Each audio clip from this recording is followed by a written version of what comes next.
안녕하세요. CA 초대석 최연수입니다. 오늘 6월 29일 날짜로 국회에서 장혜영 정의당 의원 등 10명이 차별금지 법안을 발의했습니다. 이 차별금지 법안 오늘 국회에 발의가 됐는데요. 네. 이 법안이 처리되는 과정은 그렇습니다. 해당하는 그 소관상임위원회라고 합니다. 네. 상임위원들이 이 법안을 심의합니다. 마찬가지로 법제사법위원회로 넘어갑니다. 거기서 넘어가면은 국회 본회의로 이제 회부되게 됩니다. 어떤 법안이 국회에 발의됐다고 하더라도 해당 상임위원회, 소관 상임위원회에서 거기서 그 중단될 수도 있고요. 네. 그 다음에 법제사법위원회에서 거기서 중단될 수도 있는 겁니다. 네, 실제로 많은 법률안이 해당 소관 상임위원회를 통과했다 하더라도 법제사법위원회에서 많이 브레이크가 걸려서 네. 이 법이 본회의에 넘어가지 않고 중단되거나 폐기되는 경우가 많이 있습니다. 그래서 이렇게 그 법제사법위원회까지 통과하면 국회 본회의에 회부돼서 네. 국회 본회의에서는 네. 국회의원 과반수 출석의원 과반수 국회의원이 찬성을 하면 통과되는 것이고 과반수에 미달되면 폐기되는 것이고 그렇습니다. 네. 네. 예, 그런 다음에 국회 통과되면 이제 행정부로 넘어가서 대통령이 공포하고 시행하는 절차가 있는 것이죠. 네. 차별금지법? 네, 그것이 무엇인지 이강보 변호사님 모시고 말씀 나눠보겠습니다. 안녕하세요, 변호사님. 안녕하세요. 네. 반갑습니다. 반갑습니다. 변호사님, 지금 네. 문제되고 있는 차별금지법이란 도대체 어떤 것이죠? 우리가 지금 얘기하고 있는 이 차별금지법은 소위 포괄적 차별금지법이라고 합니다. 헌법 조항에 근거해 가지고 많은 개별적인 차별금지법이 제정이 되어 있습니다. 이를테면 약칭해서 남녀 차별금지법이라든가 네. 장애인 차별금지법 이런 개별적 차별금지법이 필요한 만큼 다 제정이 돼서 이미 시행이 되고 있어요. 네. 그런데 그와 별도로 이 포괄적 차별금지법 또는 그 차별금지 기본법이라는 걸 지금 제정하자고 하는 것이거든요. 네. 그런데 다만 이 포괄적인 차별금지법을 제정하는 틈에 이 차별금지 사유를 헌법에 나와 있지 않는 이 차별금지 사유를 망라해서 포괄적 차별금지법을 제정하자는 건데 네. 그 과정에서 대다수 국민이 납득하지 못하는 특정 계층의 의사를 대변해서 대다수 국민들의 의견을 무시하는 그런 차별금지 사유가 들어가면 안 되겠죠. 네. 그럼 국회에서 그동안 여러 차례 차별금지법 제정 시도가 있었던 것으로 알고 있는데요. 구체적인 과정이 어떠했죠? 박근혜 정부 때는 이렇게 차별금지법안이 발의된 적이 없고요. 2007년 노무현 정부 때 처음 차별금지법이 정부 안으로 발의된 이후로 그다음 이명박 정부 때는 네. 이제 주로 국회의원 입법 발의가 여러 건 있었는데요.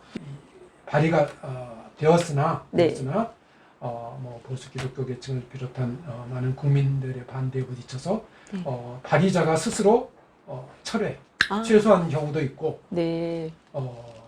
그다음에 해당 국회 내에 이게 처리되지 못하고 해당 국회 회기가 그러니까 국회의원 임기가 만료돼서 자동 폐기된 적도 있고 그렇습니다. 네.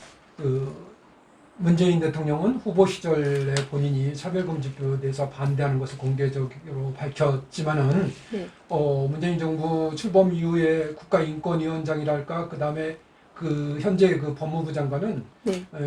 이 차별금지법 소위 말하는 포괄적 차별금지법을 추진하겠다는 강력한 의지를 가진 분들입니다. 사람들이 차별금지법을 꼭 이 정부 안에 제정하겠다는 강력한 의사를 가지고 있으니까 어떻게 될지는 지켜봐야 될 사항이라고 생각이 듭니다. 네, 그 17대 국회부터 계속 발의됐었고, 그리고 지금까지 발의된 사항인데, 차별금지법이라는 것이 이름만 보면 특별한 문제가 없어 보이잖아요. 네, 그런데 이에 대해서 그 찬반 대립이 이렇게 심한 이유, 그거는 어떤 거라고 생각하시나요?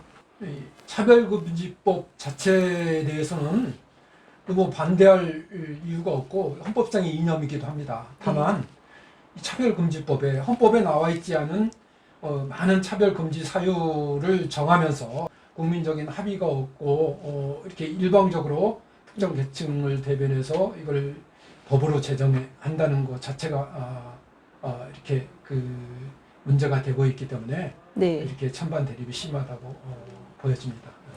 그러면 그렇게 문제가 되는 그 법안에 대해서 포괄적 차별금지법을 제정하려는 사람들은 왜 그렇게 오랫동안 집요하게 그런 법을 자꾸 제정하려고 하는 거죠?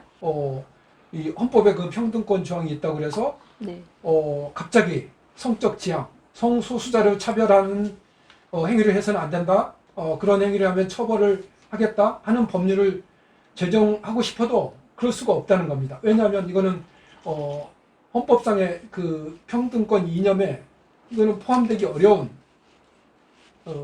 헌법의 그 권한 위임 밖에 있기가 쉽다는 것입니다. 그렇기 때문에 차별금지법에 네. 이거를 명시를 해서 네. 거기에 대한 반대를 원천 봉쇄하자는 그런 취지고 네. 그래서 그동안에 이 차별금지법을 제정하려고 했던 사람들이나 그런 계층에서는 네. 이 헌법을 이유로 해서 시비하지 못하게 그러니까 누구도 이 성적 지향에 대해서 성적 네. 지향을 이유로 한 차별 금지에 대해서 네. 시비하거나 반대하지 못하도록 아예 법으로 그것을 명시해서 네. 딱 거기다 공표를 하려고 네. 이렇게 그동안 계속 추진해 왔고 거기 그러한 내용에 대해서 많은 사람들이 반대를 해왔고 네. 이런 사유로 이렇게 차별금지법이 오랜 시간 동안 이렇게 끌어왔지 않나 그렇게 생각이 듭니다. 그러면 지금 이제 21대 국회가 회기가 열렸는데 지금 초반에 이게 발의가 됐단 말이에요. 네. 그러면은 뭐 제정까지 시간이 걸리겠지만 이게 제정이 됐을 때 일반 국민이나 또 교회나 기독교인에게 그 미치는 영향이 그 법적인 제재나 뭐 그런 영향이 있을 것 같아요. 구체적으로 어떤 예가 있을 거라고 보시죠? 차별 금지해서는 안 된다. 이렇게 선언하는 것만 가지고서는 뭐 법률 제정에 그런 실익이 별로 없겠죠. 네. 선언적 의미만 있다고 그랬습니다. 그래서 대부분의 법은 그런 이 준수를 강행하기 위해서 네. 그런 뭐 구제 조항이라든가 처벌 조항을 두는 게 일반적입니다. 그래서 종전에 네. 발의됐던 차별금지법안의 경우에는 시정 조치도 할 수 있고, 네. 그다음에 법원에서는 민사적인 손해배상도 청구할 수 있고, 또 네. 경우에 따라서는 차별금지를 당했다는 이유로 뭐 국가인권위원회에 진정했다는 이유로 뭐 네. 사용자나 뭐 개인이나 단체가 네. 뭐 분리 뭐 네. 그러니까 그 진정했다는 이유로 뭐 해고하거나 전보 조치하거나 뭐 임금을 삭감하거나 하는 경우에 대해서 형사처벌까지 2년 이하의 징역, 1,000만 원 이하 벌금 네. 네, 처하도록 하는 그런 처벌 조항까지 있었습니다. 네. 그 차별금지법 제정에 대해 이제 저희가 어떻게 대응을 해야 바람직한지 어떻게 대응해야 될까요? 앞으로 이 차별금지법 제정에 대해서 대응하는 방안 중에 하나로 네. 무조건 차별금지법 제정을 반대하기 어려울 경우에는 네. 좋다. 차별금지법이라는 거 그 전체적으로는 그 자체로는 그게 뭐 문제가 될 것이 없고 바람직할 수도 뭐 있다고 하니 네. 제정하는 거 좋다. 그 대신 차별금지법에 담기는 차별금지 사유 네. 그 사항에 대해서는 엄격하게 네. 심의를 하고 국민 여론, 국민 의견을 구하고 이런 다음에 차별금지법을 제정하자. 이런 발상의 전환이 필요할 경우도 있습니다. 차별금지법 찬성한다, 좋다. 그런데 이 성적 지향 이 부분은 안 된다. 네. 이런 이야기죠. 네, 오늘 이강보 변호사님을 모시고 알아본 차별금지법 안에는 차별금지법이란 이름으로 성적 지향에 대한 차별에 관한 법안, 그러니까 한마디로 동성애자에 관한 차별을 금지한다는 그런 법안이 숨겨져 있음을 정확하게 알게 되었습니다.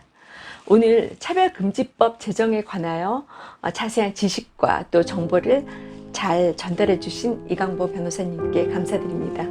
변호사님 감사합니다. 네, 감사합니다.